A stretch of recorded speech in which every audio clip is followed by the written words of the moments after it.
amplifier, because the input given to these are very small, in some millivolt. This we consider large signal amplifier.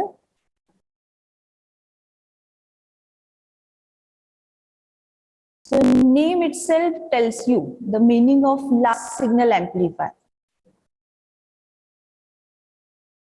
In this example, we can take as a power amplifier. This large signal amplifier is also known as power amplifier, and the input given to this is high.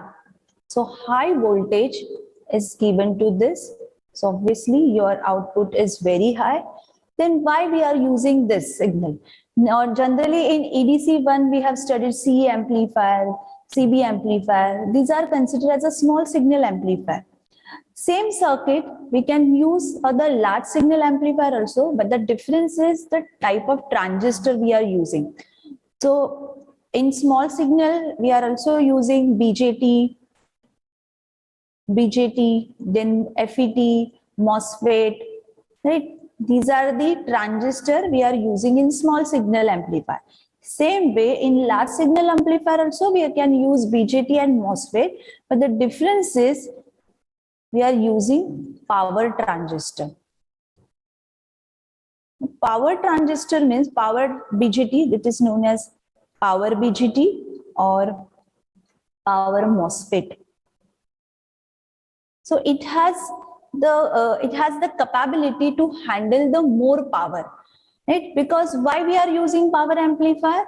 When we consider the application of radio receiver, TV receiver, public addressing system or any audio system, so in that our load, that is speaker, and that speaker having the very low impedance.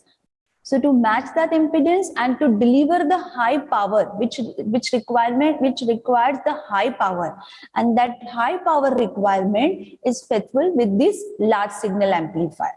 So for that, to withstand with this high power, we use power transistor.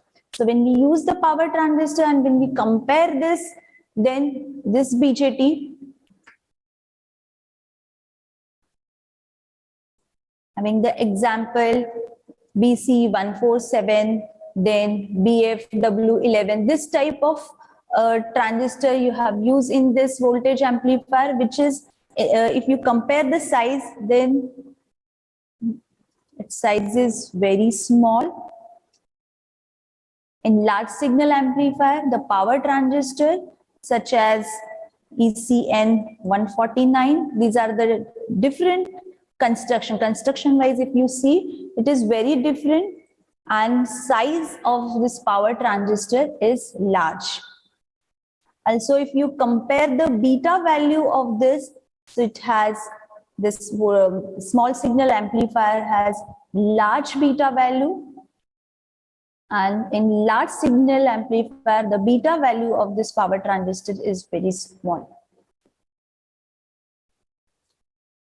This power transistor are generating heat, which is dissipated large amount of heat. So because of that, your power, basically this power transistor is converting your DC power. The DC is what? Input DC power is converted into the AC output power.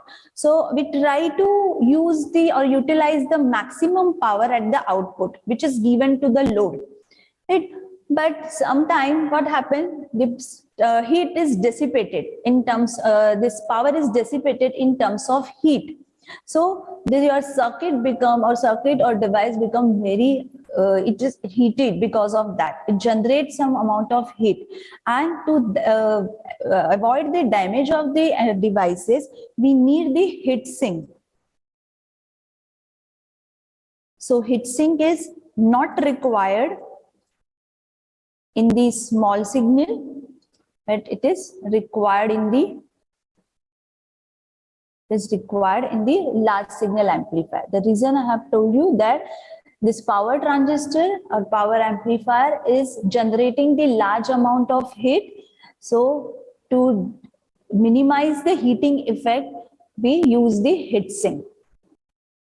Then where this use, the application of this power amplifier. So for that, I'll tell you one application, that is public addressing system.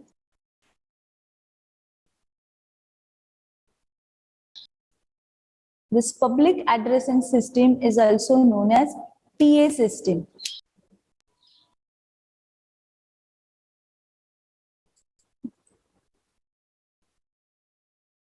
So the first block of this system is mic.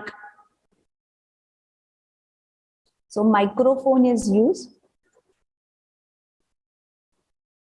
Then output of microphone is given to the voltage amplifier. This voltage amplifier is used to amplify the low signal which is coming from the microphone. So what is the function of microphone? This microphone is converting sound into electrical signal, and that electrical signal is converted into voltage. Right? So there are many one or two stages are used. So you can use one or two stages over. Already we have seen the multi-stage amplifier. So there are 2-3 stages, which is also known as pre-amplifier. So the use of this pre-amplifier is for the amplification. So you can give the small signal or low input signal to this voltage amplifier and it will amplify your signal. Then output of this pre-amplifier, which is after 2 stage or 3 stage, which is given to the power amplifier. The power amplifier is the final stage of the PA system. So this PA system is also used in the communication. Like in next semester, you have the communication system. Subject name is Principle of Communication System. So in that you will study radio receiver, then TV receiver. So in that, this power amplifier are used. So first stage, always your first stage of this audio system or PA system or receiver system, its first stage is the voltage amplifier and the last stage is the power amplifier. So output of power amplifier is given to the speaker, loudspeaker. So loudspeaker is converting our electrical signal back to the sound. So this is the application. So is this clear? The difference between small signal amplifier, large signal amplifier, and why we are using power amplifier? Yes, ma'am. Then we'll move to the classification of power amplifier. So this power amplifier are classified according to the position of Q point. So I hope everyone is clear with the Q point. Yes, Vishwa? Vishwa Oza, you have any doubt?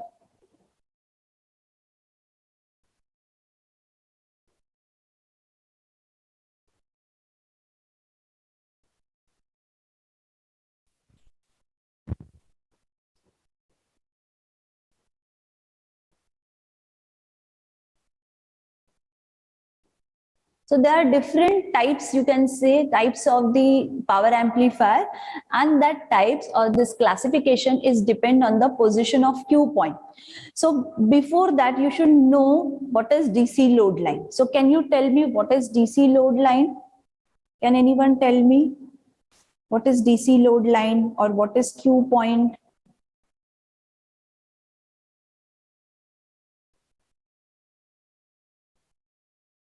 Ma'am, Q point is a point on a DC load line which makes us understand that a particular circuit is stable. Stable means? Q point refers to the stability of a system. What do you mean by stability of the system in ADC or for any electronic circuit? Ma'am वो हमेशा faithful output देगा जो required है, मतलब change नहीं होगा बार बार change नहीं होगा. But where you will get the faithful output? Ratnesh is saying Q point is if the Q point is at the center. At the center, right? Yeah. If it is center, then means Center means what is the region of that amplifier? Active region. Active region, right? Yeah. So when we consider DC load line, how you define the DC load line? This is your output, that is VCE, and output current, collector current. So on this, you can draw your output characteristics. So when we plot output characteristics, when we increase the output voltage, according to that, your current is increasing. So you'll get such type of graph. Okay. So obviously you're giving some IB value. So with that IB value, you'll get IC value, and your current is increasing gradually, and after some time it's stable. Right. So how to find it DC load line? This is output characteristics. DC load line कैसे find करते हैं? IC, VC. IC, VC. नहीं, 1 minute, sorry ma'am. You mean to say we have to find out IC max and VC max? हाँ, yes ma'am. Maximum collector current and maximum collector to emitter voltage. How will you get this? You will get it from the output equation. So when we apply, I'm not going detail in this. So when we consider any electronic circuit, so for that circuit, we write the output equation. From that output equation, we'll find out the output equation. From output equation, we find out IC, where you'll get here VC max. So this is the VC max point, and suppose this is my IC max point. तो maximum वो current, वो circuit में maximum collector current कितना flow होगा, right? Maximum voltage, output voltage कितना देगा. So will get this 2 point, and when we join this 2 point, IC max and VC max, this is known as DC load line. Do you remember this DC load line? This is the part of ADC. Right? Yes. So in DC load line, there are various points which is known as Q point. So we always prefer our Q point be at center.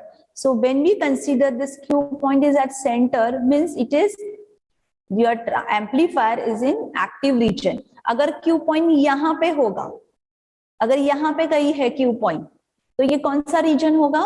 Saturation. Saturation. If it is near here, somewhere here, then cut off, right? So as per that, we have seen the condition, or various applications are there, like when we worked as amplifier as a, when we are on the circuit as an amplifier, that time we have to maintain the active region. When we are using this circuit as in a digital circuit, like logic 1 and 0, we have to switch on the circuit. So in on stage, we keep our Q point in the saturation. If we are in the off stage, that time we keep our Q point at this cutoff region. So these are the different regions. So as per that, our transistor circuit, that is amplifier circuit, is working.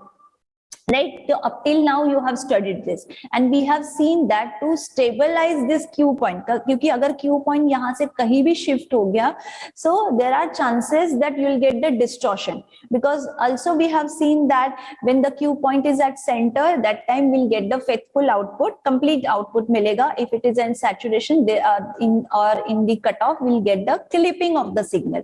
So that is distortion. So this much part we have seen, and because of that, to get the faithful output, we talk about the stability of this Q point.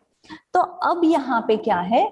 When we see the classification of this Q point, so as per the location of Q point, this power amplifier are classified as class A amplifier,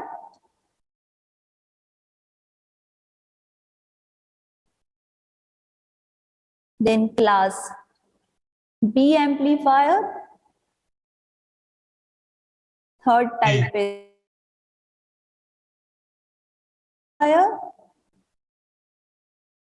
and fourth one is class C amplifier. Class D amplifier is also there, but that we'll not study that.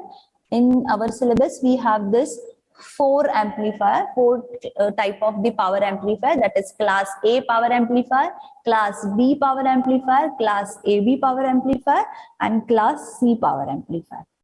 So first we'll see the location of Q point. So we'll see one by one.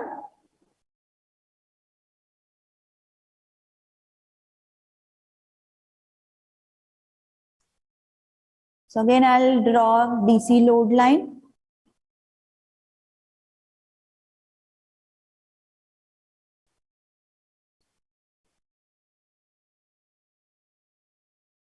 So this DC load line having these 2 points, IC max and VCU max. And in class A, the Q point we're maintaining in the center.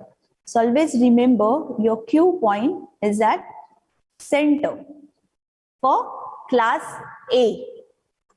When you are using class A amplifier, Q point कहाँ पे locate करेगा? Q point is at center. The center means it is in active region. तो क्या होगा? When we apply the base current, as per the base current, we'll get the IC value, that is collector current, and the output. तो अगर मैं waveform draw करूंगी इसका, this is my VCEQ, this is ICQ, and I'm extending my signal over here. This is the reference. Now when I apply the base current, I'll get amplified IC, which is having both the cycle. Because Q point is at center, so we'll get the complete output. Your output is complete cycle, full positive cycle and full negative cycle. So same way, at the output also, we'll get complete cycle. Right? So in this, we can say, when in class A amplifier, your Q point is at center, which is working in the active region. So conduction angle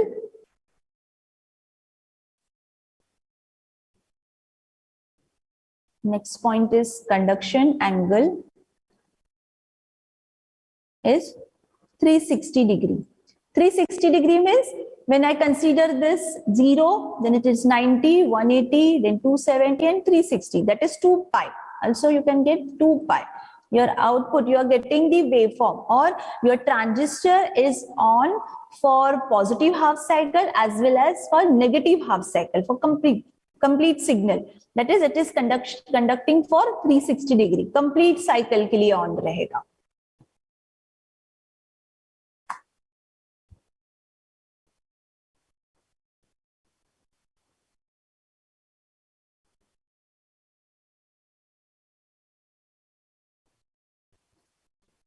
Then in power amplifier, the important parameter is efficiency. The efficiency is nothing but it is the output upon input. So when we consider the power amplifier, it is the AC output power to the DC input power. So it is output power, AC output power to the DC input power into 100. 100 se karoge to you will get the percentage efficiency. So when we find the efficiency of class A amplifier, it has very low efficiency and its efficiency is 25%, or if we are using in class A amplifier, there are two circuits which is without transformer and with transformer. So if it is without transformer, yes Deepak? Ma'am हम लोग AC upon DC क्यों ले रहे हैं as efficiency? Power, it is power. AC power मतलब output पे जो आप पावर मेजर कर रहे हो, बिकॉज दिस पावर एम्पलीफायर, ये पावर एम्पलीफायर है ना, तो मेन एम क्या है, हमको जो आउटपुट पे लोड यूज करेंगे, तो जो लोड स्पीकर होगा तो वो स्पीकर को मैक्सिमम पावर, आप जब भी आप कोई स्पीकर खरीदते हो तो वहां पे वैट्स में उसका कितना वैटेज है वो मेंशन किया रहता है, right? So we are focusing on that, the output the power consumed at the output. So it is output power, that is AC power, into DC. DC मतलब इनपुट, जो सोर्स है, क्योंकि source क्या है, आप एसी सिग्नल भी दे रहे हो एंड डीसी सोर्स भी दे रहे हो, तो it is converting your maximum power, जो भी सर्किट में पावर है वो पावर का आउटपुट आपको मिलना चाहिए एसी पे। Here so if it is resistive load, then its power or the efficiency is 25%, and if it is transformer using a load is transformer, then it is giving 50%. So you can say the efficiency of class A amplifier is very low, which is 25% to 50%. इसका मतलब अगर मुझे output में 1 watt चाहिए, my requirement is 1 watt, and this I'm using class A amplifier, class A power amplifier, then instead of 1 watt I'm getting the signal of 0.25 watt, क्योंकि 25% है। अगर आप मेरा ट्रांसफॉर्मर वाला है, ट्रांसफॉर्मर कपल्ड पावर एम्पलीफायर है, then I'll get just 0.5 watt, so it is reducing। so बाकी का पावर किधर गया? so that is nothing but power dissipation, it is wasting the power। आप इसको ऐसे समझो कि efficiency कम मतलब it is wasting the power, so that term is known as power dissipation। the power dissipation of class A amplifier is very high। तो high मतलब जितना आपको चाहिए उतना आपको पूरा का पूरा पावर आउटपुट पे नहीं मिल रहा है, it is dissipating the power. तो डिसिपेट पावर करना मतलब heat, in form of heat it is wasting the power. So because of that your transformer get heated and we need the heat sink for that. Then if you compare the distortion, then you can see the waveform. In the output you will get the complete waveform, so there is this class A amplifier providing the less distortion। ये सब point है, but the main point is efficiency। the efficiency of this power is very low, and because of that we use the next type, that is class B। yes Deepak? Ma'am तो हमें input signal से कुछ लेना देना नहीं है, सिर्फ power input से या सिग्नल तो चाहिए ना, इनपुट बिना मतलब इनपुट उसके इंफॉर्मेशन से ऐसे, मतलब क्योंकि अगर हमारा डिस्टॉर्ट ज्यादा होगा तो ही पावर डिसिपेशन बाद में होता है ना, मतलब इधर डिस्टॉर्ट नहीं हो रहा है बट पावर बहुत कम आ रही है, सो हमें पावर चाहिए, तो सिग्नल का कुछ इतना मतलब वो हम कॉम्पेंसेट कर सकते हैं ऐसा। कॉम्पेंसेट मतलब तुम पावर के लिए, हाँ पावर के लिए सिग्नल कॉम्पेंसेट हुआ तो चलेगा ऐसे। सिग्नल हम डिस्टॉर्ट भी नहीं करने देंगे। I'll come to that point also। मतलब जैसे मैं क्लास बी बताऊंगी तो क्लास बी में डिस्टॉर्शन होगा, so there are different ways also to avoid that distortion. तो हम क्या एक पॉइंट पे आएंगे कि will get the efficiency also and will try to minimise the distortion. Clear? Yes ma'am. Ma'am इसमें मतलब DC power to AC output power होता है क्या सिर्फ, कि एसी भी? एफिशिएंसी, ये जो एफिशिएंसी कैलकुलेट करते हैं वो एफिशिएंसी कैलकुलेट करने का formula is AC power upon DC power. हाँ सोनिया अन्विता मैम कहना है, yes yes class power amplifier में क्या होगा है, you are converting whatever is the DC power of your circuit. जो भी आपने सर्किट यूज किया है उसका जो भी डीसी पावर है you have to convert it into the AC power, because जो लोड है जैसे मैम ने आपको स्पीकर बताया that requires the AC power, तो आप कन्वर्ट करोगे डीसी पावर को एसी पावर के लिए, that is the first thing. But अभी जैसे आपने पूछा कि what will happen to your input signal, तो उसको आपको जो वोल्टेज तो चाहिए, आपने क्या यूज किया है, वोल्टेज एम्पलीफायर्स यूज किया है। Why you are using voltage amplifier? अगर आपका माइक है, माइक में you are using a very low sound and you are amplifying it so that it is audible to the users, बाकी लोगों को public audio system में सुनाई देना चाहिए। तो अगर आप अपना इनपुट सिग्नल को ही जीरो कर दोगे तो वो कुछ सुनाई नहीं देगा। So what you are doing in your power amplifier, you are converting the DC power into the AC power with the help of this input signal। तो इनपुट वैसा का वैसा ही रहना चाहिए। इनपुट सिग्नल जो वोल्टेज एम्पलीफायर के बाद आपको मिला है it should be same. In size, in amplitude and in phase किसी भी टाइप से चेंज नहीं होना चाहिए. And if it is changing it is called as distortion. तो अगर उसका एम्पलीट्यूड इंक्रीज होगा तो भी डिस्टॉर्शन है, उसका फेस चेंज होगा तो भी डिस्टॉर्शन है. तो वो नहीं चाहिए. अगर आपने वोल्टेज एम्पलीफायर के बाद अगर आपका सपोज 10 वोल्ट्स का साइनोसॉइडल वेव है, so at the output of your power amplifier that wave should be 10 volt sinusoidal without any phase shift. Clear with this part? Yes ma'am. हाँ. और पावर एम्पलीफायर क्या करेगा, जो भी आपका सर्किट था उसका जो डीसी वो है, डीसी पावर है, उसको एसी में कन्वर्ट करेगा सो that it can drive this load. Load यहाँ पे अभी आपका स्पीकर है, लोड रेजिस्टेंस नहीं है, आपका स्पीकर लोड है. उसको ड्राइव करने के लिए आपको एसी पावर चाहिए. तो power amplifier will just convert the DC power into the AC power. इसलिए एफिशिएंसी आपकी है. आउटपुट क्या है अभी आपका, एसी पावर है आपका आउटपुट, और इनपुट क्या दे रहे हो, डीसी. तो DC power, how much amount of your DC power it is able to convert into AC is known as efficiency. अब क्लियर है आपका डाउट्स? Yes, ma'am. या okay. So we'll Ma'am. continue. Yes. पूछो. वो speaker को AC power क्यों चाहिए, मतलब एज अ क्यों रिक्वायर्ड है एसी पावर ही क्यों? क्योंकि जो भी आपके other than your load resistance जो होता है, other than load resistance, every other device whatever you connect as your load, अगर आप माइक्रो कंट्रोलर का लाइट सिग्नल्स भी कनेक्ट करोगे, कुछ भी कनेक्ट करोगे, they require ACs to work. इसलिए एसी पावर चाहिए होता है. It is your power amplifier is nothing but your driver circuit which will drive your load other than your resistance. कोई भी अगर डिवाइस आप कनेक्ट करते हो एज अ लोड तो आपको एक ड्राइवर सर्किट लगता है उसको ड्राइव करने के लिए, and that is your power amplifier. Okay. Yes ma'am. You consider this as a load. यहाँ पे फॉर एग्जाम्पल लाउड स्पीकर बताया, that is load. यहाँ पे कुछ भी हो सकता है. लाउड स्पीकर के बदले आपका ट्रैफिक लाइट्स हो सकती है, कुछ भी हो सकता है अदर देन रेजिस्टेंस. कोई डिवाइस अगर कनेक्ट करते हो तो उसको एक ड्राइवर सर्किट लगता है, एक एसी पावर लगता है. Okay miss.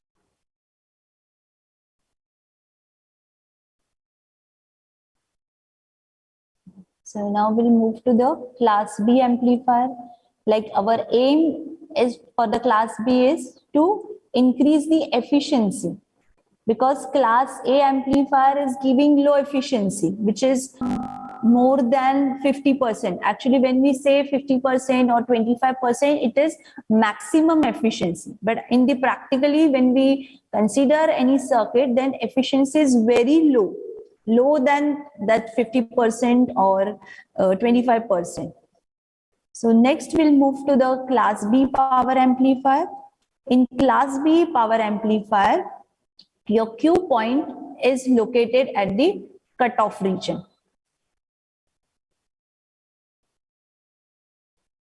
You see? And if you see the position of Q point, then it is at the cutoff region, or you can say near to cutoff region. So location of Q point in the class B is near to cutoff region. अगर ये cutoff region में होगा तो क्या होगा, अभी output बताओ मुझे.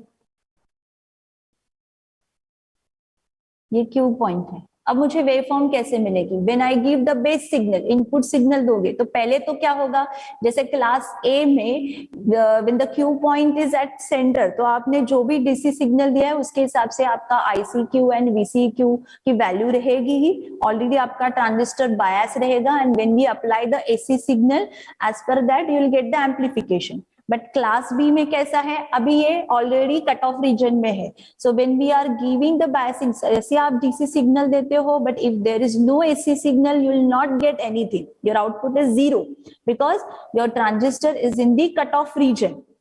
तो जब भी आप एसी सिग्नल दोगे बेस करंट फ्लो होगा, as per that now you will get the amplified AC signal.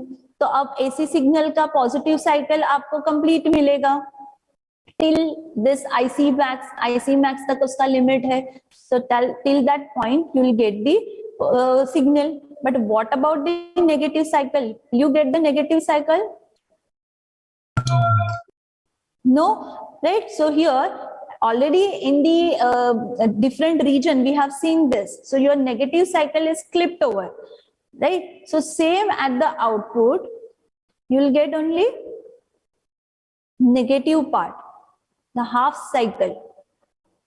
Will not get the positive because this is the maximum value. Your output is swing from this maximum to the minimum value. So you can say the conduction angle, like in class A we have seen the transistor is on for complete positive half cycle and the negative half cycle, so conduction angle is 360 degree, right? But in class B your transistor is on only for the positive half cycle.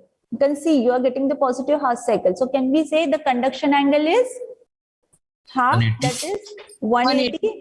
Yes. So conduction angle is 180 pi for class B amplifier. So because of that, transistor is working only for half cycle. So power is saved. जो पहले class B में waste हो रहा था complete cycle में, so because of that your efficiency is increase and it is increase to 78.5%. But you can see there is distortion. अभी आप बोलोगे तो नेगेटिव साइकिल तो क्लिप हो गया, तो डिस्टॉर्शन हो गया, जो भी आउटपुट था जैसे दीपक बोल रहा था, फिर आउटपुट तो डिस्टॉर्टेड हो गया. So can we compromise with the output? No, your efficiency is increase but your you have the distortion, and to avoid that distortion we use two transistor. So जिसका क्लास बी, जब आप class B detail में देखोगे तो मैं आपको वापस तक वो पॉइंट बताऊंगी. In class A amplifier we are using single transistor, एक ही ट्रांजिस्टर आप यूज करोगे. बट क्लास बी में to avoid that distortion, because we have the distortion, one cycle is clipping, तो we use push-pull amplifier or complementary symmetry circuit. In that we are using two transistors, so one transistor will conduct for positive half cycles and suppose, then the second transistor will work for the negative half cycle. So ये combined output मिलेगा which will avoid the distortion. But there are another type of distortion which is known as crossover distortion. That crossover distortion is happen in the class B. तो हमको class B का जो crossover distortion है that also we have to remove, and that can be remove by using class A B, right? तो if you compare the distortion part, in distortion it is less distortion, it is high distortion, and to compare or this compensate this to distortion we use two transistor. But there is one more type of distortion, that is crossover distortion. Yes Deepak. Ma'am वो class B का जो waveform आपने और वो क्यों होता है आधा, उसका वो नहीं समझा, वो एक बार वापस बताओ ना. क्लास बी का वेवफॉर्म बताते तो एक्सप्लेन किया ना. वो आपने बोला वो कुछ डीसी का वो नहीं देगा, एसी देगा, ऐसा हाँ, कुछ. मुझे बताओ, आप जब आप डीसी सिग्नल क्यों देते हो? मतलब Why we are using DC signal? कोई भी एम्पलीफायर को कितने इनपुट्स होते हैं? एक इनपुट और एक चलाने के लिए. हाँ, that is AC और DC. डीसी चलाने के DC. DC, right? AC signal हम एम्पलीफाई के लिए अगर यूज कर रहे हैं, एंड DC एक आपका वोल्टेज उसको क्या बोलते हैं? And why what is biasing, right? So we are giving that DC signal to the biasing. मतलब पहले से ही इसलिए आप क्यू पॉइंट कैलकुलेट करके रखते हो ना डीसी एनालिसिस में. तो जो मेरा बायसिंग वोल्टेज है that decide the region, operating region of that transistor और द एम्पलीफायर, कि वो एक्टिव रीजन में वर्क होने वाला है या कट ऑफ रीजन में होने वाला है या सैचुरेशन. और क्लास बी में क्या है, इसका डिजाइनिंग के हिसाब से ही your Q point is design such that कि आपका ऑलरेडी वो कट ऑफ रीजन में है. तो मुझे बताओ, कट ऑफ रीजन में आपको कुछ आउटपुट मिलेगा क्या? कट ऑफ रीजन में आईबी क्यू की वैल्यू क्या रहेगी? IB Q, then IC Q, इनकी वैल्यूज क्या रहेगी? Zero, right. तो मैंने वही पॉइंट बताया कि जब तक फिर आप एसी सिग्नल नहीं दोगे, आपका एम्पलीफायर जो है उसमें current, base current, collector current नहीं फ्लो होगा, वो ऑन नहीं होगा। समझ रहे हो? मैम, तो एक्टिव रीजन में नहीं है वो, जो जितना वेवफॉर्म हो रहा है उसका एम्पलीफाइड मिलेगा? मतलब ये मिल रहा है ना, ये आपका आउटपुट है, ये देखो, ये मेरा आउटपुट है। मुझे आउटपुट में क्या मिल रहा है, जैसे सपोज यहाँ पे ये क्यू पॉइंट है, मैंने कुछ एसी सिग्नल दिया, सपोज मैंने एसी सिग्नल यहाँ पे इनपुट दिया, राइट। ये इनपुट के हिसाब से मुझे कुछ आईबी की वैल्यू मिलेगी, एसी सिग्नल उसी को एम्पलीफाई करेगा। तो ये इतना एम्पलीफाई करेगा, कहां तक? From 0 to maximum value, IC maximum तक। बट नेगेटिव जा सकता है क्या? नो। आप रेफरेंस को देखो, are you getting it? Reference यहाँ पे देखो, क्यू पॉइंट को देखो, जब आपका क्यू पॉइंट है, सो दिस इज आपका ये लेवल है, इसको मैं जीरो नहीं बोल सकती, this is my IC Q. And IC Q मतलब डीसी करंट, डीसी करंट पे एसी सिग्नल ओवरलैप होके जितना है वो एम्पलीफाई करके मिलेगा। अब क्या हो रहा है, मेरा डीसी सिग्नल है ही नहीं, तो मेरी वेवफॉर्म यहाँ से 0 से स्टार्ट होगी, तो वो 0 से लेके मैक्सिमम वैल्यू तक जा सकती है। वैसे ही उसको नेगेटिव अगर है तो नेगेटिव ऑन ही नहीं होगा ना ट्रांजिस्टर। समझा मिस? समझा? ओके, ठीक है। So to avoid that distortion और disadvantage of class B, class B का क्या डिसएडवांटेजेस था कि हमको एफिशिएंसी क्लास ए से बढ़ानी थी, बट ज्यादा एफिशिएंसी हमको 78.5% मिला, but the problem is we are facing the distortion and that distortion can be overcome with 2 transistor. तो भी क्रॉस ओवर डिस्टॉर्शन नहीं जाएगा। Crossover distortion is that when we apply the input signal which is lower than 0.7, क्योंकि आपको पता है आपका transistor 0.7 voltage के बाद ही कंडक्ट करता है, तो जब तक 0.7 वोल्टेज ओवरकम नहीं होगा, your transistor will not turn on because you are in the cut off region. तो कट ऑफ रीजन को ओवरकम करने के लिए 0.7 मिनिमम वोल्टेज ही रहेगा, but if your input voltage is less than that, your transistor or your amplifier is not giving that output, and because of that you will get the crossover distortion. अभी अगर नहीं समझ रहा है cross distortion तो कोई problem नहीं है, हम क्लास बी जब करेंगे so that time will more focus on the class B amplifier, but तब क्रॉसओवर डिस्टॉर्शन अच्छे से समझना। अभी सिर्फ याद रखो कि there is problem with class B, that is crossover distortion, and to avoid that we use class AB amplifier. तो class AB amplifier में क्या करेंगे, we'll shift our Q point above the cutoff region, थोड़ा सा, मतलब not in center, active region में भी नहीं रहेगा and cutoff region में भी नहीं रहेगा, it is between the center and cutoff region.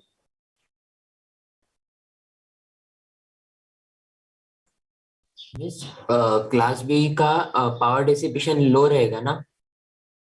Class B का power dissipation low as compare to this class A, low,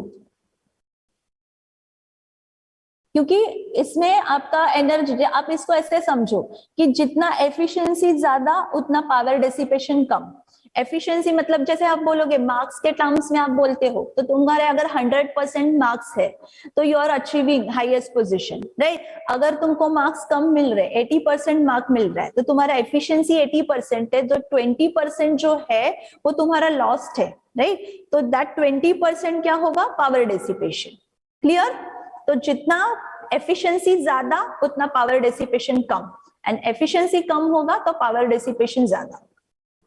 ma'am, और हम लोग क्लास बी को अगर गेन 1 रखे तो half wave rectifier as a use कर सकते हैं, मतलब ये वेवफॉर्म के लिए तो एटलीस्ट। इसको हाफ वेव रेक्टिफायर के साथ मिक्स मत करो, ये क्या बताया अभी मैम ने भी आपको एक्सप्लेन किया ना, पावर एम्पलीफायर कुछ अलग एप्लीकेशन की वजह से यूज करते हैं। Okay ma'am. उसका मेन एम है पावर, आपको मैक्सिमम पावर यूटिलाइज करना है, तो रेक्टिफायर में तो पावर सप्लाई में जाएगा ना, वो अलग है। Yes ma'am, yes ma'am.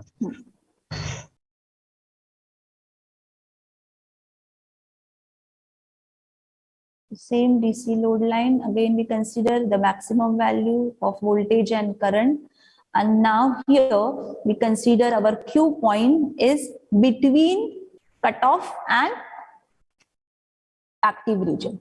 So यहाँ पे मैं लिखूंगी location of Q point is between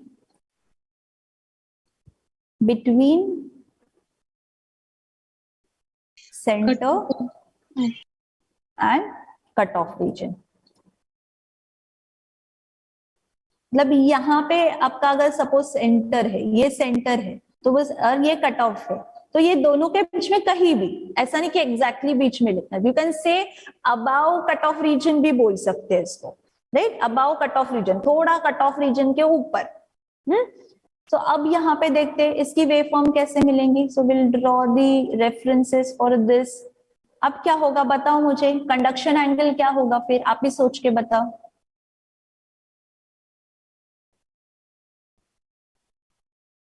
अब this is my IBQ, this is my ICQ, ये ICQ है, ये VCQ है। फिर हम AC सिग्नल देंगे तो आपका आउटपुट कैसे मिलेगा? Will I get the complete cycle? No ma'am, no. तो क्या होगा? पॉजिटिव मिलेगा मुझे, नेगेटिव में there will be clipping, right, यहाँ पे क्लिप हो जाएगा।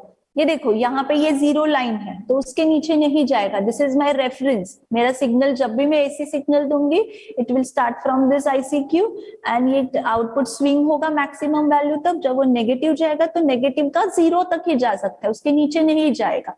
वैसे ही सेम आउटपुट वेव फॉर्म होगी। आउटपुट वेव फॉर्म भी क्या होगा, एक साइकिल आपको कंप्लीट मिलेगा एंड दूसरा साइकिल आपका क्लिपिंग होगा which will give you the maximum value तक। तो यहाँ पे हम क्या बोलेंगे, अपना ट्रांजिस्टर पूरे साइकिल के लिए ऑन नहीं हो रहा है, it is turning on for complete cycle. एक साइकिल मतलब जो एक पॉजिटिव हाफ साइकिल है उसके लिए ऑन है, एंड फॉर नेगेटिव साइकिल के लिए for some time it is on and again it will turn off. So conduction angle is between 180 to 360 degree. Between होगा हाँ, ये कि पूरा भी नहीं, पूरा। यहाँ पे क्या हुआ था, क्लास बी में सिर्फ हाफ साइकिल को कंडक्ट किया एंड यहाँ पे हाफ साइकिल करेगा ही और उसके साथ दूसरा साइकिल थोड़ा सा,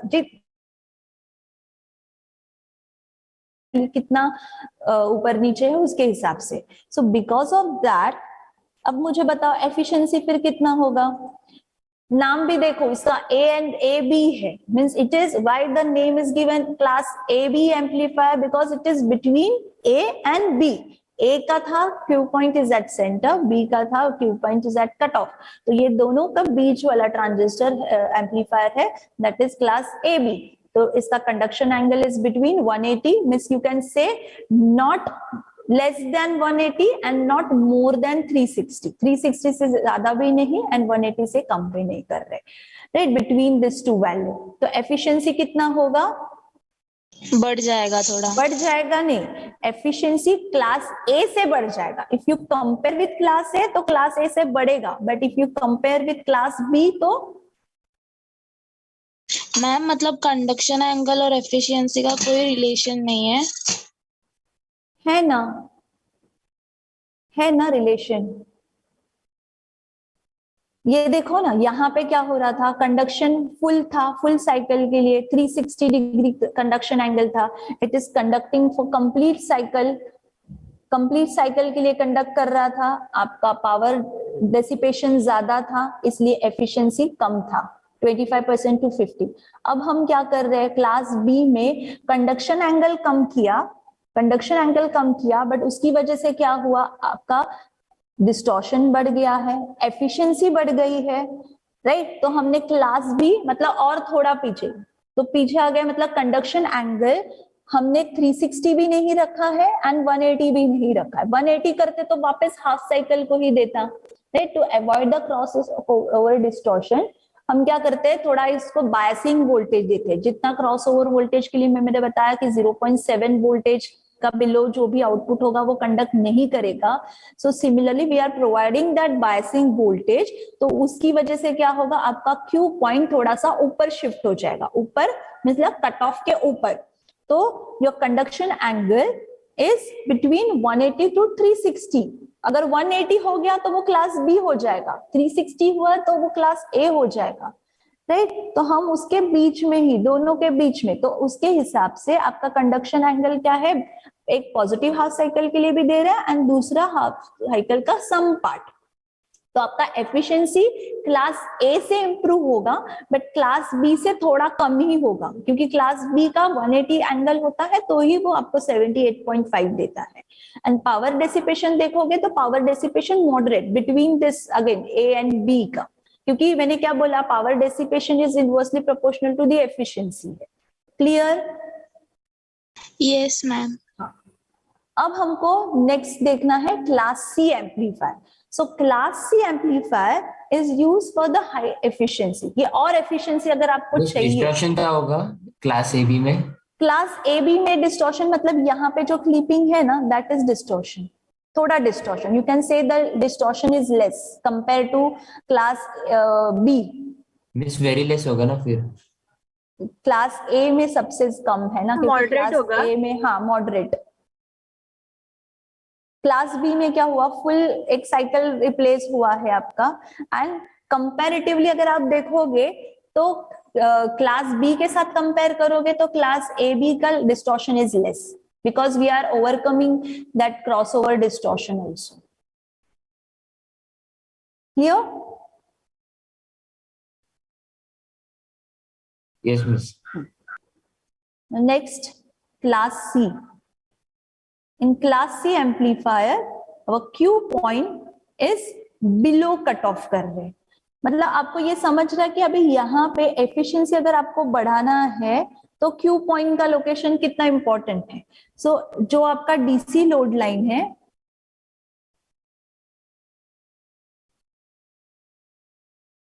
ये DC load line, we extend this DC load line. मतलब डीसी लोड लाइन को और आप नेगेटिव में कंसीडर करो तो यहाँ पे आपका क्यू पॉइंट लोकेट करेगा इन क्लास सी. अब यहाँ पे कैसे आएगा, ये क्यू पॉइंट क्या बोल सकते हैं, below cut off region. Now how to take this below cut off region, your Q point को बिलो कट ऑफ रीजन में कैसे लेके जाना है, तो will apply the reverse bias voltage. Right so below लेने के लिए क्लास सी एम्पलीफायर का जब डिजाइन करते हैं, जब सर्किट होता है, in that you can C will apply the reverse voltage. जो आपका बेस टू एमीटर टर्मिनल्स होते हैं वहां पे हम बेस को रिवर्स वोल्टेज देते हैं. रिवर्स मतलब नेगेटिव वोल्टेज देते हैं to make this Q point below cut off region. तब मुझे बताओ बिलो कट ऑफ में वेवफॉर्म कैसे होगी. ये इसके रेफरेंसेस हैं बट आप इसको समझो कि दिस इज माई जीरो, ये आउटपुट पे मेरा जीरो है. कैसे आएगा, मुझे कंप्लीट साइकिल मिलेगा? No miss. नेगेटिव में तो चांस ही नहीं है. मेरा सिग्नल अभी क्या होगा, मतलब सपोज मेरा सिग्नल, ये मैं डॉटेड लाइन पे बता देती हूँ फॉर अंडरस्टैंडिंग, कि ये मेरा अगर साइकिल है, ये मेरा सिग्नल होना चाहिए इसके हिसाब से, but this is in the reverse part. तो ये वाला तो जीरो लाइन है तो मुझे सिर्फ इतना पोर्शन ही मिलेगा. Right, some part of the output. Complete cycle क्या, हाफ साइकिल भी नहीं मिल रहा है, उससे भी कम मिल रहा है. तो सेम केस आउटपुट में भी होगा. आउटपुट में भी क्या होगा, हमको some part of the output, will get the some part at the output. Means यहाँ पे डिस्टॉर्शन अब ज्यादा है कि कम है, आप लोग ही बताओ मुझे. बहुत ज्यादा है. बहुत ज्यादा है. Distortion is very high. तो क्लास सी में सबसे ज्यादा डिस्टॉर्शन होता है. Distortion is very high but the point is efficiency. The efficiency is more than 90%. More than 90% आ जाती है एफिशिएंसी. Efficiency is improve. 90%, 95% ज्यादा इंप्रूव होगा. And conduction angle is less than 180.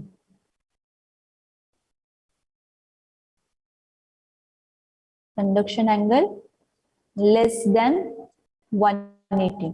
तो ट्रांजिस्टर आपका लेस देन 180 के लिए ही, बहुत कम टाइम के लिए ट्रांजिस्टर ऑन होगा, and respect to that you will get the output, so you have the high distortion.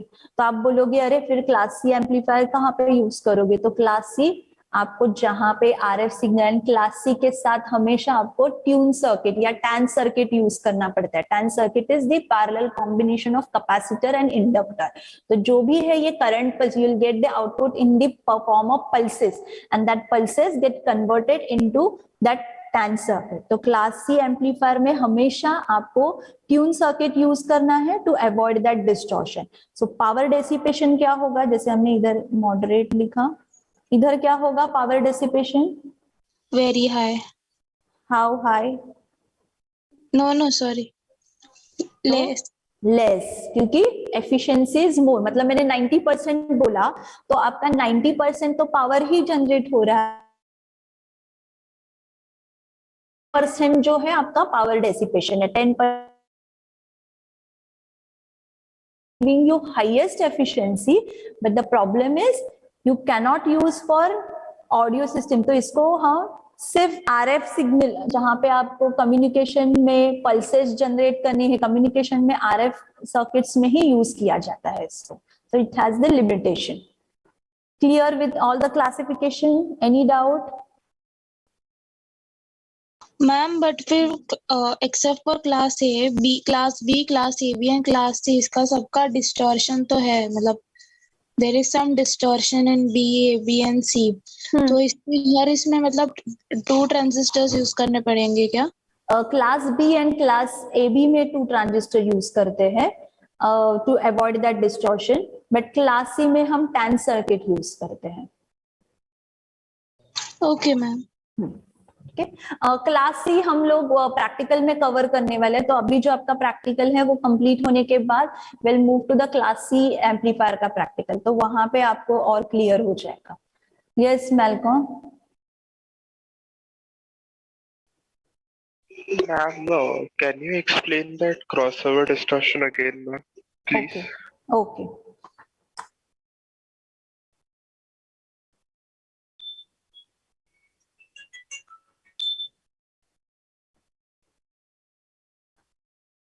See, crossover distortion is class B में ही आएगा। अब यहाँ पे देखो, ये मेरी इनपुट वेवफॉर्म है, this is my input signal. अब इनपुट सिग्नल यहाँ पे ये 0 से स्टार्ट हो रही है, एंड सपोज यहाँ पे कहीं तो 0.7 वोल्टेज है, राइट? सेम नेगेटिव भी वैसे ही होगा, 0.7 माइनस 0.7 कहाँ पे कहीं तो आने वाला है। तो जब आप आउटपुट देते हो, ये ट्रांजिस्टर कैसे होता है? एक ट्रांजिस्टर सिर्फ आपको पॉजिटिव हाफ साइकिल के लिए काम करेगा, क्योंकि क्लास सी क्या होता है, it is working for only 1 cycle, and conduction angle is 180 degree है, तो conduction is take place for half cycle. तो एक ट्रांजिस्टर हाफ साइकिल के लिए कंडक्ट कर रहा है, तो दूसरे साइकिल के लिए कर रहा है। But the problem is when your input signal is less than 0.7, transistor क्या है, यहाँ पे आपका बेस टर्मिनल है and this is emitter terminal, and ये वाला हम इक्विवेलेंट में देखते हैं, this is PN junction diode, तो it require the minimum voltage 0.7। तो जब तक आपको बेस पे 0.7 voltage is not greater than 0.7, तब तक ये कंडक्ट नहीं करता है, correct? Yes, ma'am. Yes, okay. So when your input signal is less than this, and ये मैंने शुरू में ही बताया था, आप क्या कर रहे हो क्लास बी में, your Q point is at the cut off, तो कट ऑफ में है, तब जब तक आपका 0 से वैल्यू नहीं बढ़ेगा, बायसिंग वोल्टेज है ही नहीं, तो इसको ट्रांजिस्टर को ऑन कौन करने वाला है? एसी सिग्नल ही ऑन करने वाला है। तो when your AC signal is below 0.7, तो there will be no output. यहाँ पे 0.7 होगा, तो यहाँ पे कुछ भी आउटपुट ही नहीं आएगा आपका, right? And after that you will get the output. तो आपकी वेवफॉर्म, जब आप कंप्लीट वेवफॉर्म ड्रॉ करोगे तो ऐसा डिस्टॉर्शन दिखेगा आपको। सो दिस डिस्टॉर्शन, ये जो डिस्टॉर्शन है, दिस डिस्टॉर्शन, यहाँ पे आपको सिग्नल आउटपुट सिग्नल तो दे रहे हैं, but your output is 0, and that is known as crossover distortion. Clear? Yes, ma'am. Okay. Understood. Can't we say na like one class is best? नहीं, तो वो इसीलिए हम सारे जब हम डिजाइनिंग पे डिपेंड करते हैं कि आपको कौन सा सर्किट यूज करना है, आपको एफिशिएंसी पे कॉम्प्रोमाइज करना है कि आपको, क्योंकि अगर आप इनके सर्किट्स देखोगे और एक पैरामीटर्स है इसके कंपैरिजन में, so your class A is very simple, सबसे सिंपल सर्किट्स उसमें होता है क्योंकि एक ही ट्रांजिस्टर सर्किट है, ट्यून सर्किट की भी जरूरत नहीं है, बायसिंग वोल्टेज भी एक्सटर्नल जरूरत नहीं है, 2 ट्रांजिस्टर भी नहीं। एप्लीकेशन कैसे आपको सर्किट सिंपल बनाना है, then you have to compromise on the efficiency also, but आपको डिस्टॉर्शन भी नहीं चाहिए, एफिशिएंसी भी ज्यादा चाहिए, then you have to make your circuit complicated. Clear? So now we'll move to the analysis. So for analysis, these are the steps for every analysis. जैसे class ए का है, क्लास ए के देयर आर 2 सर्किट्स, उनके analysis देखेंगे, class B का analysis देखेंगे, class C का analysis हम नहीं करने वाले हैं, वो प्रैक्टिकल में सिर्फ परफॉर्मेंस ही है। So these are the steps for analysis. So first is obtain Q point. So Q point obtain करने के लिए we use DC analysis. So by using DC analysis we can obtain Q point. Then second is draw, second step is draw DC and AC load line. जो ऐसे अभी rough में है मैंने draw किया था, तो हमको according to the circuit we have to draw AC and DC load line. After that we have to find out DC input power. Our aim is what? To find out the efficiency, and the efficiency formula is AC output power divided by DC input power into 100. 100 मतलब percentage में value आएगा, so that is POAC upon PIDC. So for that ये आपको find करना पड़ेगा ना, so that is nothing but DC input power obtain करेंगे, PIDC input DC power, हम पावर कितना DC पावर कितना दे रहे हैं। Then after that the next step is obtain AC output power. We'll calculate AC power and finally ये दोनों को मिलके हम efficiency calculate करेंगे। So after that we can find out the maximum efficiency. So maximum efficiency ये जो formulas आपको मिलेंगे, according to that we'll put the values in the DC load line, जो step number 2 पे हमने DC load line find किया था, and we'll find out the maximum value कि आपका output maximum कितना swing हो सकता है, कितना maximum current, कितना maximum voltage आ सकता है। So according to that we can calculate maximum efficiency, जो मैंने आपको परसेंटेज में दिया था ना, 25%, 50%, 78.5%, these are known as maximum efficiency. And actual efficiency आपका सर्किट का रहता है वो कम ही आता है, practically you will get the efficiency which is less than this, इसलिए हम maximum efficiency calculate कर रहे हैं। After that we calculate maximum power dissipation. Power dissipation मतलब कितना पावर वेस्ट हो रहा है इसमें, that is power dissipation, and then we find out figure of merit. So ये जब कैलकुलेट करेंगे तो ये टर्म्स में भी समझा दूंगी। This figure of merit is useful in the designing. जब आप डिजाइनिंग करोगे तो डिजाइनिंग में ये फिगर ऑफ मेरिट, इसको हम FM भी बोलते हैं, which is helpful. स्टेप सबको समझ में आया? Yes, ma'am. Yes, students. Yes, ma'am. So we'll have 5 minutes break and then we'll start the analysis of first circuit. That is direct couple class A amplifier. Anvita ma'am, sorry to disturb you. By 11 o'clock we have their FA scheduled. Okay, So you can continue and we'll give 5 minutes break and then go with the FA. Okay. Thank you, ma'am. Yeah. So directly we start with the analysis of direct couple class A amplifier. So this is the circuit for class A power amplifier. So in this you can say RL is the load which is connected to the output, collector terminal पे connected है, and this circuit is also known as transformer less. Transformer नहीं है, क्योंकि इसके बाद में जो दूसरा सर्किट है that is known as transformer coupled class A amplifier. So this first circuit is direct couple, your output is directly connected to the load, this RL is load, इसलिए RL लिखा हुआ है. Okay, so will start with the first step. तो हमारा first step था analysis का, that is, do you remember first step क्या बोला? Obtaining the Q point. Obtaining Q point. So for that we need DC analysis. So what is the first step for DC analysis? Input loops. Capacitors क्या हो जाएंगे?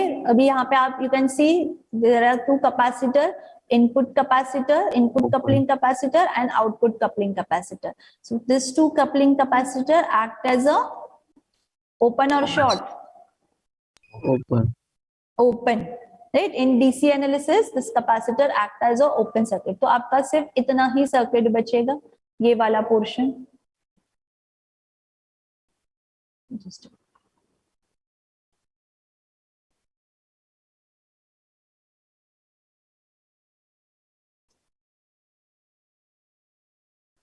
RB, then transistor and load RL. This is the remaining part. अब यहाँ पे आपको ध्यान रखना है कि this transistor is power transistor. नहीं तो आप बोलोगे कि सेम तो दिख रहा है, already we have studied this type of circuit. Circuit construction wise it is same, fix bias circuit ही दिख रहेगा, but the transistor use for this power amplifier is power transistor. बाकी एनालिसिस के स्टेप्स सेम है. First will apply KCL, apply KVL to the input loop. So we'll write input equation VCC, then I, यहाँ पे current flow हो रहा है, that is IB. This is ground.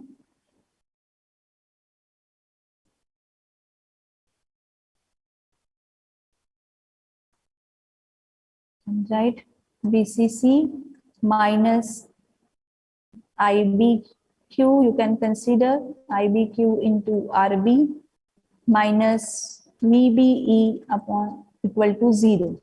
So as per that, the IBQ is equal to VCC minus VBE upon RB. So same, already we have seen this type of analysis. Next step, second step, ICQ is equal to beta time IBQ. Third step, this apply KVL to the output loop. Output पे KVL use करना है.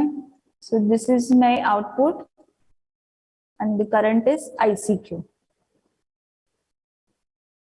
VCC minus, you can see VCC minus ICQ into RL minus VCE equal to 0. This VCQ, Q point के लिए कर रहे हैं. So VCEQ equal to VCC minus ICQ RL. So till this point you can get the Q point. यह हमारा first step हो गया. Q point के लिए आपको IBQ मिला, ICQ and VCQ. Now we'll move to the second step. Second step क्या है? Obtain DC load line, DC load line and AC load line. अब यहाँ पे आप अगर देखोगे, जो load is directly connected RL है, तो your DC and AC load line are same.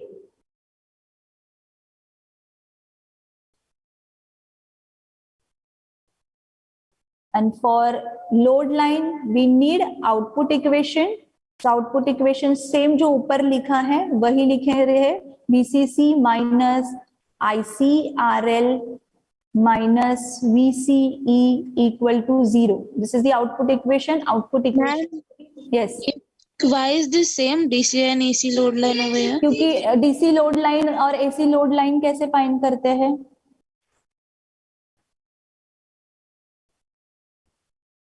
कैसे फाइंड करते हैं AC and DC load line?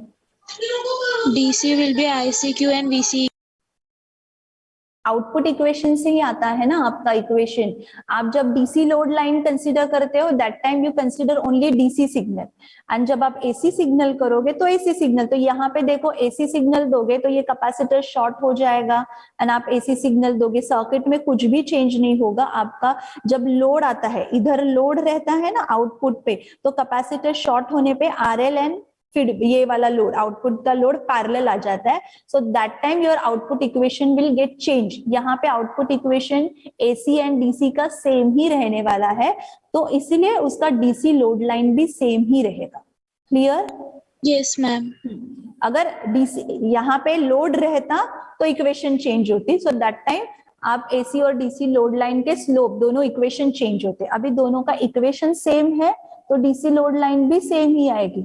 ये मेरा आउटपुट इक्वेशन है। आउटपुट इक्वेशन के हिसाब से to find out the DC load line will do first IC0। IC0 करोगे तो आपको VCE max मिलेगा। Same procedure will use, then will make VCE0। This is the procedure to obtain DC load line, then you will get IC max। I hope you remember this, right? अब मुझे बताओ VC max कितना मिलेगा? You have to put IC is equal to 0 in this equation. ये equation में IC0 डालोगे तो ये टर्म 0 बनेगी, तो VC max is equal to VCC। IC max कितना आएगा? VCC by RL, right? तो हमको ये 2 पॉइंट्स मिले। अब हम डीसी लोड लाइन ड्रॉ करेंगे, इसी के बाजू में ड्रॉ करते हैं।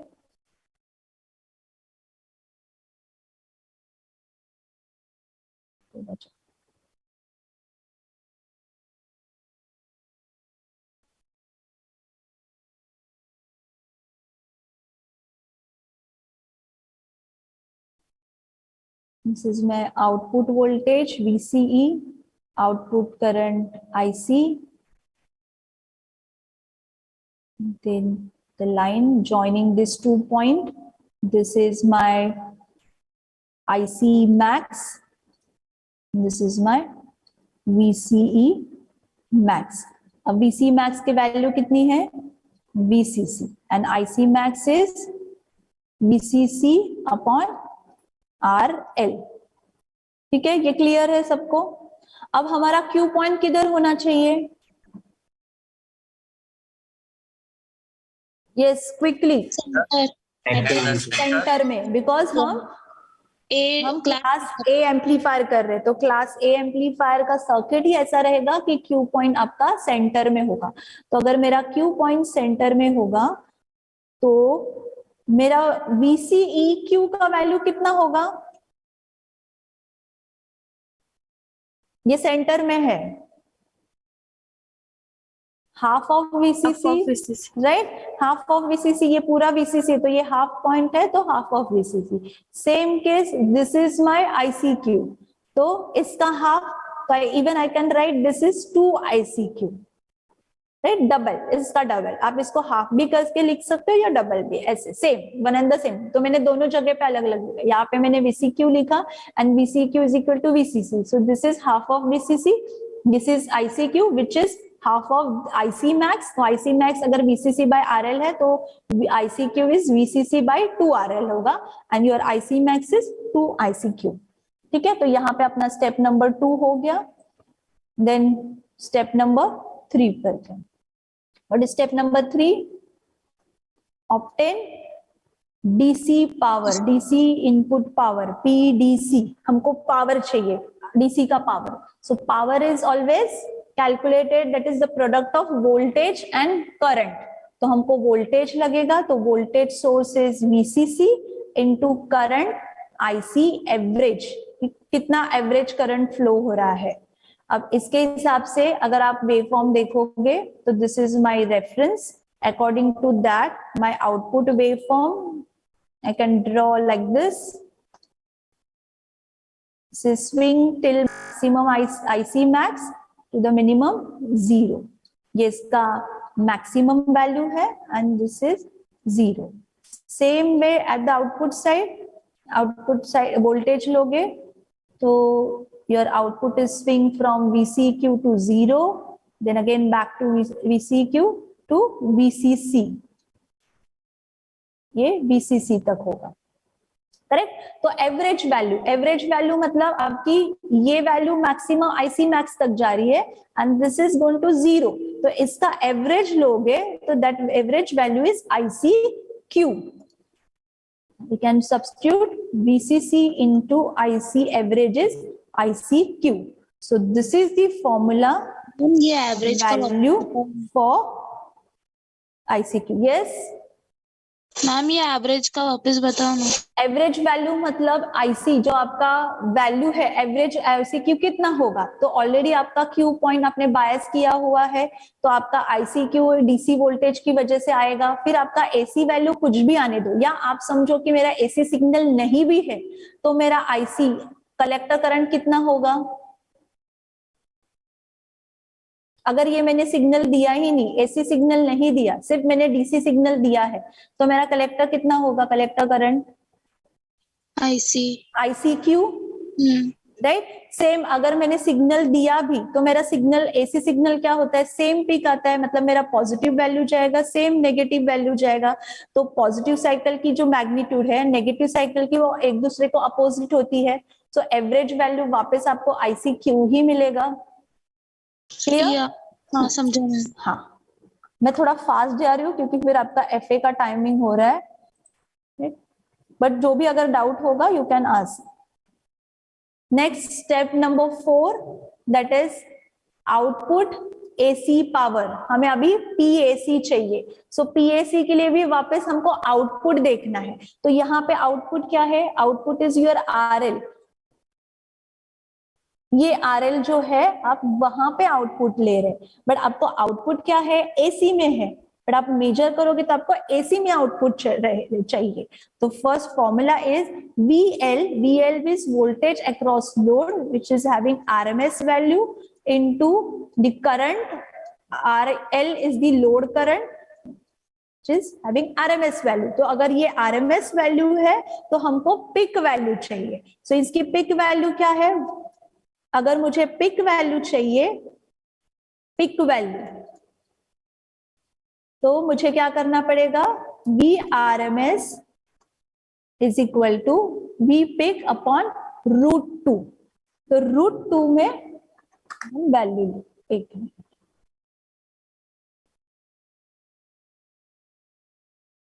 so we'll express this power in terms of peak value. So this VP is nothing but the peak value upon √2 into IP, इसकी भी पिक वैल्यू है, यू कैन राइट पिक और P लिखोगे तो भी चलेगा। सो समझने के लिए मैं पिक लिखती हूँ। पिक वैल्यू क्यों, क्योंकि एसी वैल्यू है। नेक्स्ट, अब आपको जो आउटपुट सिग्नल आ रहा है that is peak to peak, तो इसको बोलेंगे this is my IP peak. ये मेरा एक कंप्लीट साइकिल मतलब पिक वैल्यू है। This cycle is nothing but I peak है। अब मुझे पिक टू पिक लेना है, so what is the relation between peak and peak value,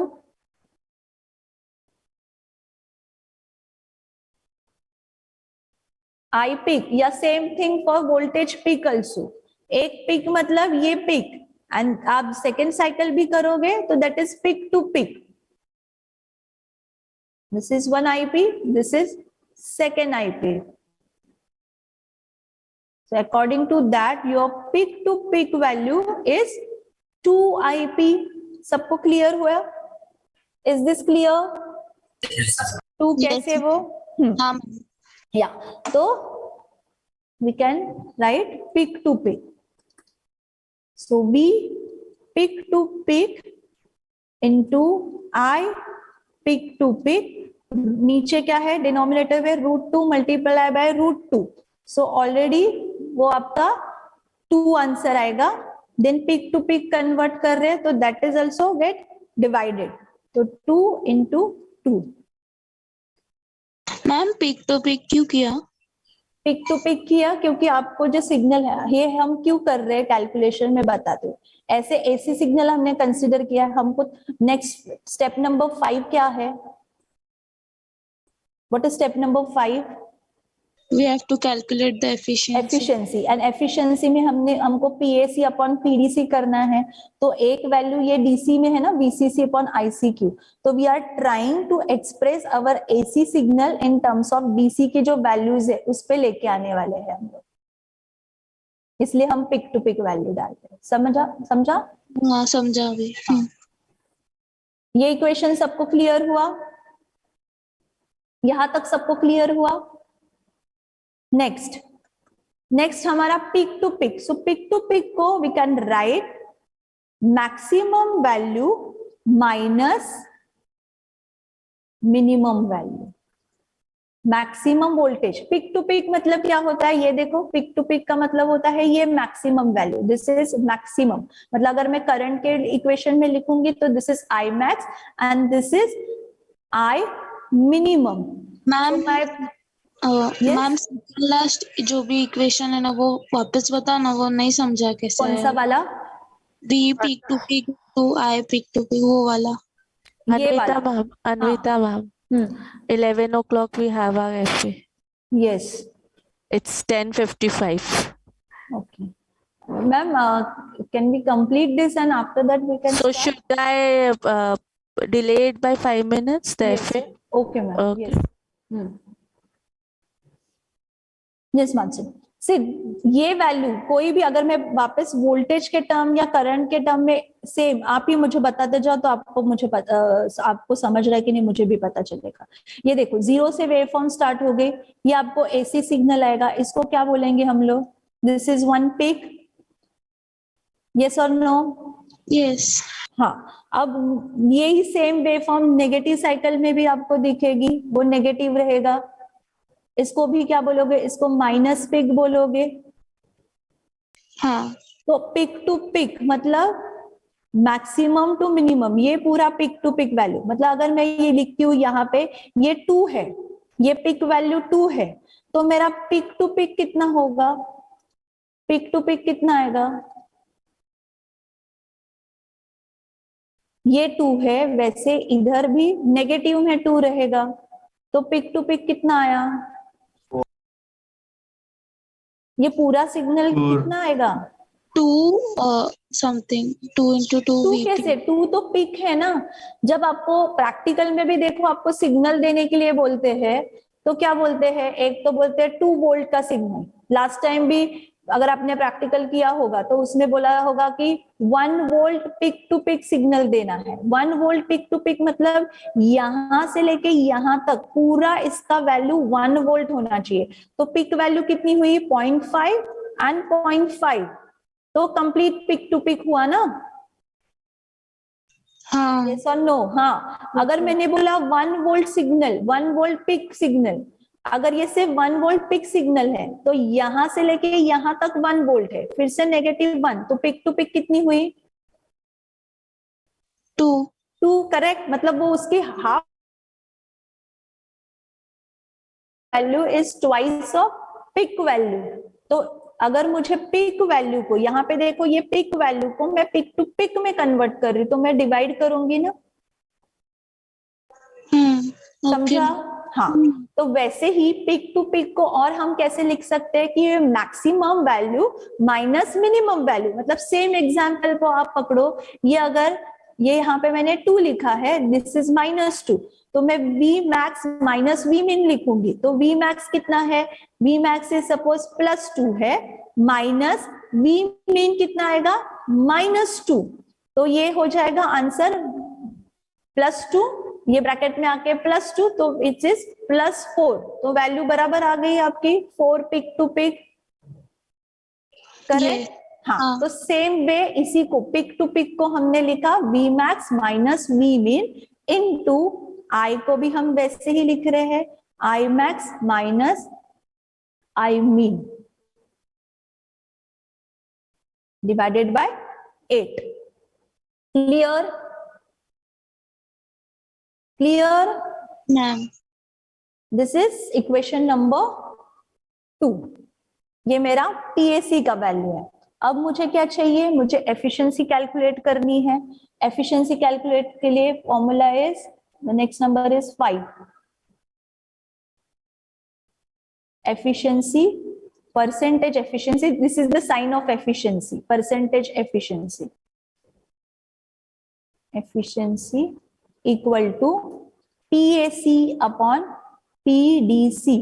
तो आउटपुट पावर मेरा जो आ रहा है equation, that is equation number 2 divided by equation number 1।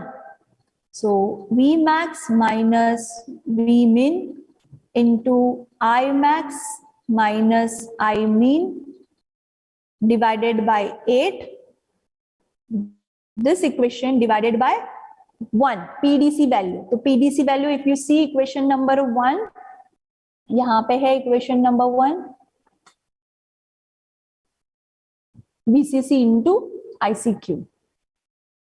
अगर आपने लिखा होगा तो आप देख सकते हो वहां पे VCC is equal to ICQ।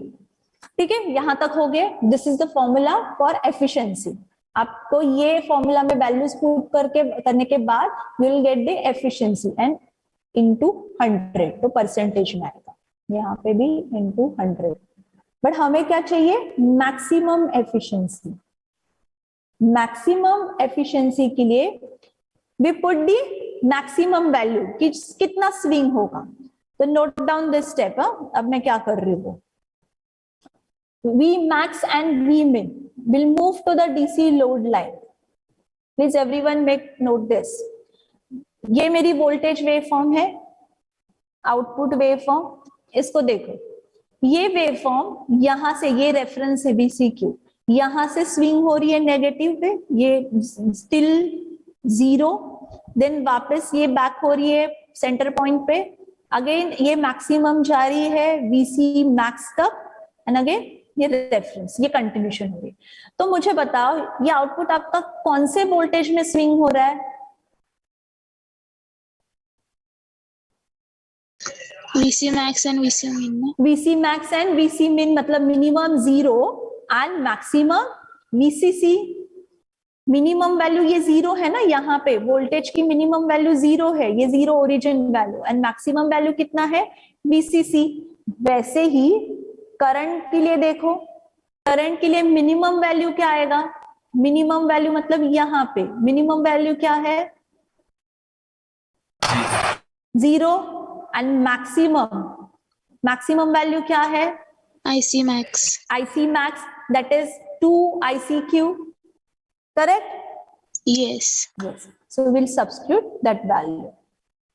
हम क्या करेंगे, V max में डालेंगे VCC, देन दूसरा V min is 0 into IC max हमने देखा 2 ICQ minus I min is 0 divided by VCC into ICQ into ये जो 8 है वो मैं अभी यहां लिख रही हूँ। ठीक है, सेम इक्वेशन को मैं सिंप्लीफाई करूंगी तो मुझे मिलेगा VCC into 2 ICQ upon 8 into VCC into ICQ। इसीलिए हम इसको VCC के जो इक्वेशन PAC का लिखा ना, उसको हमने ये फॉर्म में लेके आए थे क्योंकि हमको एफिशिएंसी चाहिए। सो अब यहाँ पे देखोगे तो VCC get cancel, ICQ get cancel, तो आपको आंसर आएगा 2/8 into 100। यहाँ पे भी 100 है, हर जगह पे मैं भूल गई थी लिखना।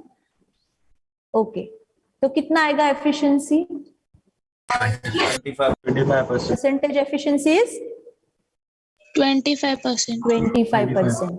तो प्रूव हो गया ये, यस और no? Yes ma'am. So it is proof that। तो आपको क्वेश्चन भी आ सकता है कि analyse direct couple class A amplifier, और आपको ये भी क्वेश्चन हो सकता है कि prove that class direct couple class A amplifier giving efficiency as 25%।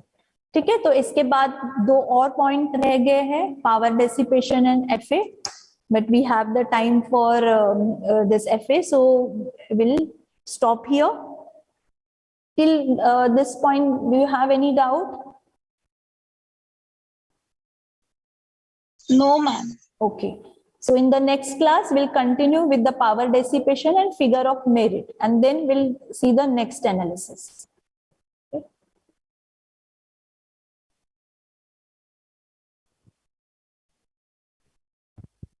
Recording stopped. All the students are requested to turn on the video.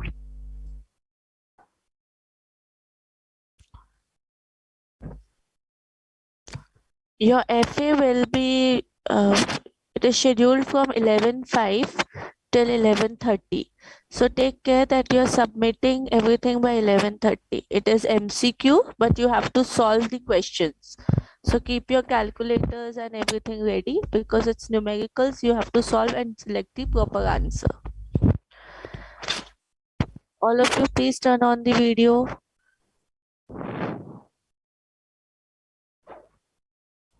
Recording in progress.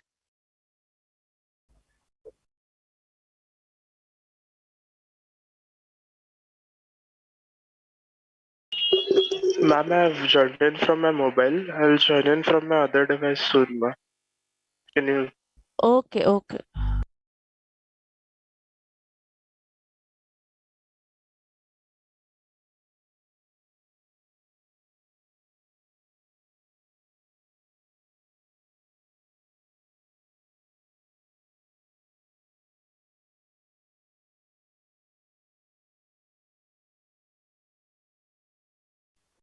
Yes, students, turn on your video quickly.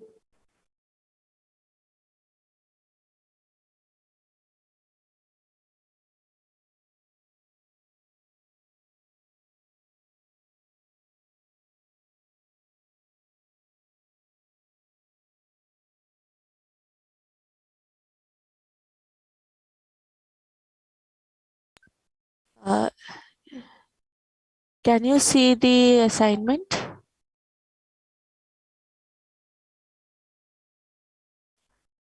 Not yet.